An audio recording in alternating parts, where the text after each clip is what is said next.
दोस्तों, आज की कहानी है दूधिया सफ़ेद गाउन में। वह सच में और अच्छी दिख रही थी। गाउन तो थोड़ा छोटा था ही, साथ में प्रिया ने उसे कुछ इस तरह ढीला बांधा था कि उसके उभार दिख रहे थे। मैं दफ्तर से टूर पर मुंबई गया था। कंपनी का काम तो 2 दिन का ही था, पर मैंने बॉस से मुंबई में 1 दिन की छुट्टी बिताने की इजाज़त ले ली थी। तीसरे दिन शाम की फ्लाइट से मुझे कोलकाता लौटना था। कंपनी ने मेरे ठहरने के लिए एक 4 सितारा होटल बुक कर दिया था। होटल काफ़ी अच्छा था। मैं चौकाइन कर 10वीं मंजिल पर अपने कमरे की ओर गया।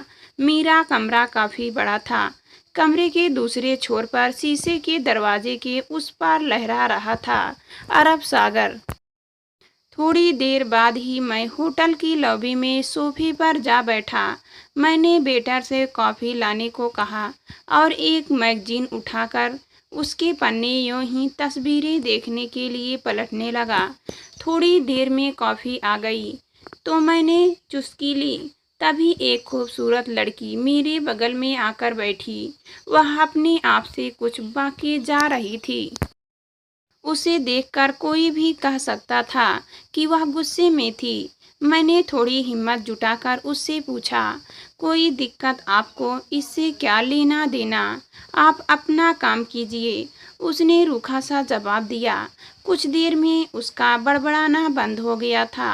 थोड़ी देर बाद मैंने ही दोबारा कहा, बगल में मैं कॉफ़ी पी रहा हूँ और तुम ऐसे ही उदास बैठी हो, अच्छा नहीं लग रहा है। पर मैंने तुम कहा, तुम्हें बुरा लगा हो तो माफ़ करना। नहीं, मुझे कुछ भी बुरा नहीं लगा। माफ़ी तो मुझे मांगनी चाहिए। मैं थोड़ा ज़्यादा बोल गई आपसे इस बार। उसकी बोली में थोड़ा अदब लगा तो मैंने कहा, इसका मतलब कॉफ़ी पीने में तुम मेरा साथ दोगी? और उसके कुछ बोलने के पहले ही मैंने वेटर को इशारा करके उसके लिए भी कॉफ़ी लाने को कहा। वह मेरी ओर देखकर मुस्कुराई। मुझे लगा कि मुझे शुक्रिया करने का उसका यही अंदाज था। वेटर उसके सामने कॉफ़ी रख कर चला गया। उसने कॉफ़ी पीना भी शुरू कर दिया था। लड़की बोली, कॉफ़ी अच्छी है। उसने जल्दी से कप खाली करते हुए कहा, मुझे चाय या कॉफ़ी गर्म ही अच्छी लगती है। मैं भी अपनी कॉफ़ी ख़त्म कर चुका था।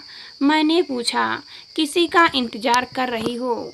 उसने कहा, हाँ भी ना भी, बस समझ लीजिए कि आप ही का इंतज़ार है। और बोलकर वह हंस पड़ी। मैं उसके जवाब पर थोड़ा चौंक गया।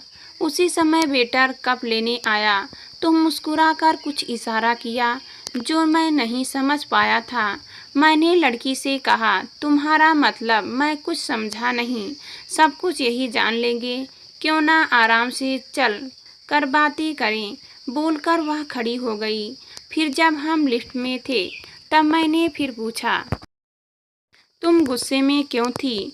पहले रूम में चलें, फिर बातें होगी। हम दोनों कमरे में आ गए थे। वह अपना बैग और मोबाइल फ़ोन टेबल पर रखकर सोफे पर आराम से बैठ गई। मैंने फिर उससे पूछा कि शुरू से वह गुस्से में क्यों थी, तो जवाब मिला, इसी फ्लोर पर दूसरे छोर के रूम में एक बूढ़े ने मूड खराब कर दिया। वह कैसा बूढ़ा? 50 के ऊपर का होगा। मुझसे अननेचुरल डिमांड कर रहा था। उसने कहा कि इसके लिए मुझे एक्स्ट्रा पैसा देगा। यह मेरे लिए नामुमकिन बात थी और मैंने उसके पैसे भी फेंक दिए। मुझे तो उसकी बातें सुनकर एक जोर का झटका लगा और मुझे लॉबी वेटर का इशारा समझ में आने लगा था। फिर भी उससे नाम पूछा तो वह उल्टे मुझसे ही पूछ बैठी, आप मुंबई के तो नहीं लगते। आप यहाँ किस लिए आए हैं और मुझसे क्या चाहते हैं? मैं तो बस टाइम पास करना चाहता हूँ। कंपनी के काम से आया था, वह पूरा हो गया। अब जो मर्जी वह करूँ। मुझे कल शाम की फ्लाइट से लौटना है, पर अपना नाम तो बताओ। वह तो मैं समझ सकता हूँ। फिर भी तुम्हारा नाम तो होगा। हर बार कालगर्स कहकर तो नहीं पुकार सकता। लड़की दिलचस्प लगती हो।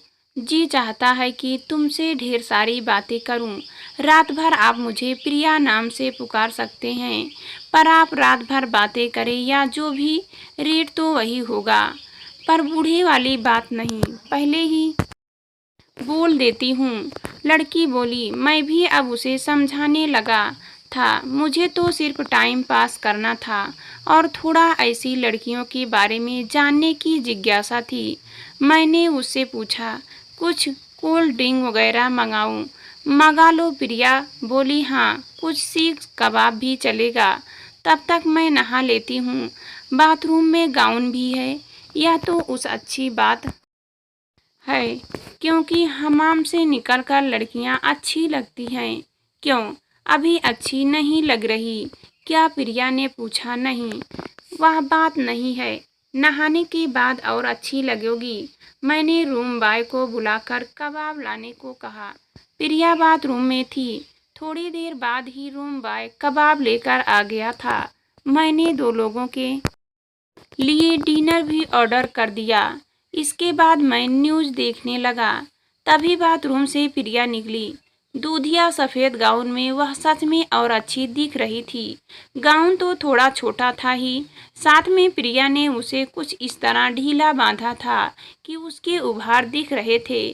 प्रिया सोफे पर आकर बैठ गई। मैंने कहा था ना कि तुम नहाने के बाद और भी खूबसूरत लगोगी। प्रिया और मैंने कोल्ड ड्रिंक ली और बीच बीच में हम कबाब भी ले रहे थे।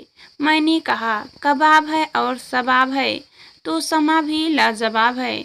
अगर आपकी पत्नी को पता चले कि यहाँ क्या समा है तो फिर क्या होगा? सवाल तो डरवाना है, पर इसके लिए मुझे काफ़ी सफ़र तय करना होगा। हो सकता है ताउम्र कल शाम की फ्लाइट से आप जा ही रहे हैं। मैं जानना चाहती हूँ कि आखिर मर्दों के ऐसे चलन पर पत्नी की सोच क्या होती है। पर मेरे साथ ऐसी नौबत नहीं आएगी। क्यों? मैंने कहा, क्योंकि मैं अपनी पत्नी को खो चुका हूँ। 27 साल का था जब मेरी शादी हुई थी और 5 साल बाद ही उसकी मौत हो गई थी पीलिया के कारण। उसको गए 2 साल हो गए हैं। ओह, सॉरी बोलकर अपनी प्लेट छोड़कर वह मेरे ठीक सामने आकर खड़ी हो गई थी और आगे कहा, तब तो मुझे आपका मूड ठीक करना ही होगा। प्रिया ने अपने गाउन की डोर की गांठ जैसे ही ढीला भरकर किया था कि जो कुछ मेरी आंखों के सामने था, देखकर मेरा मन कुछ पल के लिए बहुत विचलित हो गया था। मैंने इस पल की कल्पना नहीं की थी, न ही मैं ऐसे हालात के लिए तैयार था। फिर भी अपने आप पर काबू रखा। तभी डोरबेल बजी तो प्रिया ने अपने को कंबल से ढक लिया था। डिनर आ गया था। रूम बॉय डिनर टेबल पर रखकर चला गया। प्रिया ने कंबल हटाया तो गाउन का अगला हिस्सा वैसे ही खुला था। प्रिया ने कहा, टेबल पर मेरे बैग में कुछ सामान पड़े हैं, आपको यहीं से दिखता होगा। आप जब चाहें इसका इस्तेमाल कर सकते हैं। आपका मूड भी तरोताज़ा हो जाएगा और आपकी मन को शायद इससे थोड़ी राहत मिले।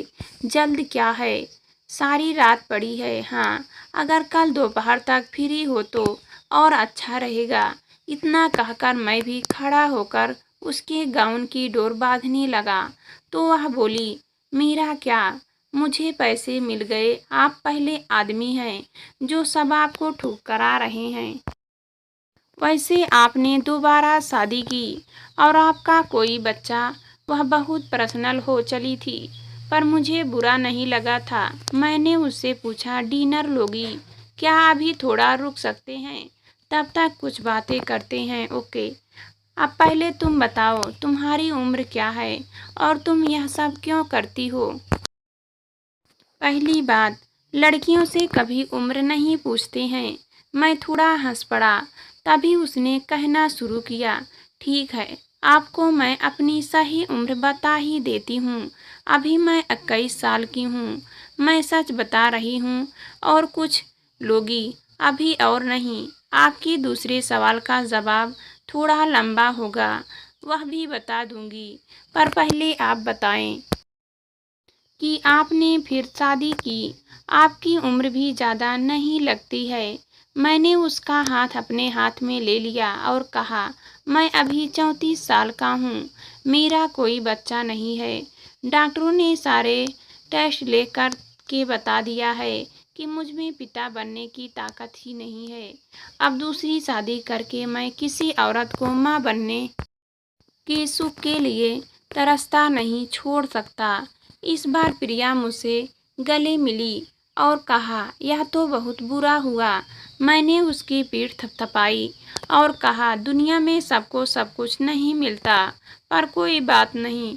दफ्तर के बाद मैं कुछ समय एक एनजीओ को देता हूँ, मन को थोड़ी शांति मिलती है। चलो डिनर लेते हैं। डिनर के बाद मुझे आराम करने का मन किया तो मैं बेड पर लेट गई। प्रिया भी मेरे साथ ही बेड पर आकर कंबल लपेट कर बैठ गई थी। वह मेरे बालों को सहलाने लगी। तुम यह सब क्यों करती हो? मैंने पूछा। कोई अपनी मर्जी से यह सब नहीं करता, कोई ना कोई मजबूरी या वजह इसके पीछे होती है। मेरे पापा एक प्राइवेट मिल में काम करते थे। एक एक्सीडेंट में उनका दायां हाथ कट गया था। कंपनी ने कुछ मुआवजा देकर उनकी छुट्टी करा दी। माँ भी कुछ पढ़ी लिखी नहीं थी। मैं और मेरी छोटी बहन स्कूल जाते थे। माँ 3-4 घरों में खाना बनाकर कुछ कमा लेती थी, किसी तरह गुजर हो जाती थी। पर पापा को घर बैठे शराब पीने की आदत पड़ गई थी। जमा पैसे खत्म हो चले थे। इसी बीच रूम बॉय डिनर के बर्तन लेने आए और दिन भर के बिल के साथ साथ रूम के बिलों पर भी साइन करा कर ले गया। प्रिया ने आगे कहा, शराब के कारण मेरे पापा का लीवर खराब हुआ और वे चल बसे। मेरी माँ की मौत भी 1 साल के अंदर हो गई। मैं उस समय 10वीं जमात पास कर चुकी थी। छोटी बहन तब 6ठी जमात में थी, पर मैंने पढ़ाई के साथ साथ ब्यूटिशियन का भी कोर्स कर लिया था। हम एक छोटी चाल में रहते थे। मेरे एक रिश्तेदार ने ही मुझे ब्यूटी पार्लर में नौकरी लगवा दी थी और शाम को एक घर में जहां माँ काम करती थी, खाना बनाती थी। पर उस पार्लर में मसाज के नाम पर जिस्म फरोजी भी होती। मैं भी उसकी शिकार हुई और इस दुनिया में मैंने पहला कदम रखा था। बोलते बोलते प्रिया की आंखों से आंसू बहने लगे थे। मैंने टिश्यू पेपर से उसके आंसू पोंछते हुए कहा, सॉरी, मैंने तुम्हारी दुखती रंगों को बेमतलब ही छोड़ दिया नहीं। आपने मुझे कोई दुख नहीं पहुंचाया है। आंसू निकलने से कुछ दिल का दर्द कम हो गया। बोलकर प्रिया ने आंसू पोंछते हुए कहा, पर यह सब मैं अपनी छोटी बहन को सेटल करने के लिए कर रही हूँ। वह भी 10वीं जमात पास कर चुकी है और सिलाई कढ़ाई की ट्रेनिंग भी पूरी कर ली है। अभी तो एक बिजली से चलने वाली सिलाई मशीन दे रखी है। घर बैठे बैठे कुछ पैसे वह भी कमा लेती है। मैंने एक लेडीज टेलर की दुकान देखी है, पर सेठ बहुत पगड़ी मांग रहा है। उसी की जुगाड़ में लगी हूँ। यह काम हो जाए तो दोनों बहनें उसी बिजनेस में रहूंगी। फिर एक अंगड़ाई लेकर उसने कहा, मैं आपको बोर कर रही हूँ ना? आपने तो मुझे छुआ भी नहीं। आपको मुझसे कुछ चाहिए तो कहें। मैंने कहा, अभी सारी रात पड़ी है, मुझे अभी कोई जल्दी नहीं। जब कोई ज़रूरत होगी कहूँगा। पर पार्लर से होटल तक तुम कैसे पहुँची? पार्लर वाले ने ही कहा था कि औरों से थोड़ी अच्छी और स्मार्ट हूँ, थोड़ी अंग्रेजी भी बोल लेती हूँ। उसी ने कहा था कि यहाँ ज़्यादा पैसा कमा सकती हो और पार्लरों में पुलिस की रेड का डर बना रहता है। फिर मैं होटलों में जाने लगी।